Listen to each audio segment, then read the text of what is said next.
या व्हिडिओमध्ये आपण पॅन 2.0 बद्दल बोलणार आहोत। होय, तुम्ही बरोबर ऐकले। सरकारने एक मोठा अपडेट दिला आहे, ज्यामध्ये तुमच्याकडे असलेला पॅन कार्ड बदलून नवीन पॅन कार्ड दिलं जाणार आहे। पॅन कार्ड आता आपल्या जीवनाचा एक महत्त्वाचा भाग बनला आहे। मिडल क्लास असो किंवा छोटे व्यवसाय, प्रत्येकासाठी पॅन कार्ड आवश्यक आहे। आणि आता सरकारने पॅन 2.0 अपडेट आणला आहे, ज्यात पॅन कार्डला एक नवीन लेवलवर अपग्रेड करण्यात आलं आहे।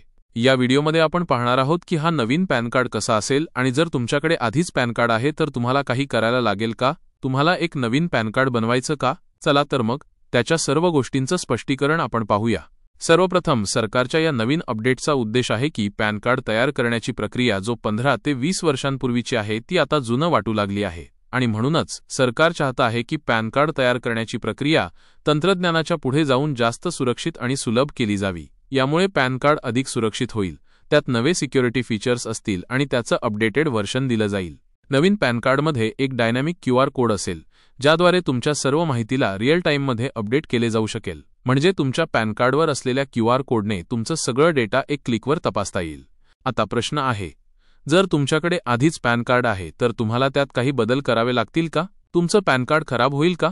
तर हे सांगू इच्छितो की तुमचं जुनं पॅन कार्ड एक्सपायर होणार नाही, पण तुम्हाला एक फ्री अपग्रेड मिळेल। तुम्हाला एक अपडेटेड पॅन कार्ड मिळेल, ज्यावर QR कोड असेल।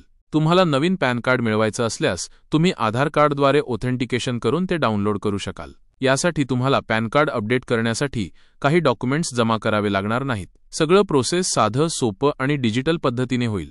जर तुम्हाला तुमचं पॅन कार्ड अपग्रेड करायचं असेल तर त्यासाठी तुम्हाला तुमचं मोबाईल नंबर पॅन कार्डवर अपडेट करावं लागेल। जर तुमचं मोबाईल नंबर अपडेट केलेलं नसेल तर तुम्ही UTI किंवा NSDL वेबसाईटवर जाऊन ते अपडेट करू शकता।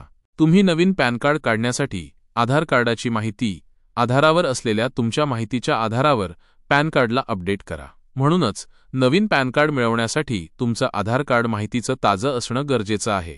हा पॅन 2.0 अपडेट काही महिन्यांत लागू होईल आणि त्यानंतर तुमचं पॅन कार्ड अधिक सुरक्षित आणि अपडेटेड होईल। जर तुम्हाला हे पॅन कार्ड अपडेट करण्याची पद्धत माहीत पाहिजे असेल तर तुम्ही नक्कीच माझ्या चॅनलला सबस्क्राईब करा, कारण मी लवकरच तुमच्यासाठी एक नवा व्हिडिओ आणणार आहे, ज्यात तुम्हाला पॅन कार्ड कसं अपग्रेड करायचं ते शिकवणार आहे। तुम्हाला या व्हिडिओचा फायदा झाला असेल तर नक्कीच लाईक करा आणि तुमचे मित्रांना सांगायला विसरू नका। चला परत भेटू एका नवीन व्हिडिओमध्ये। तोपर्यंत गुड बाय आणि जय हिंद।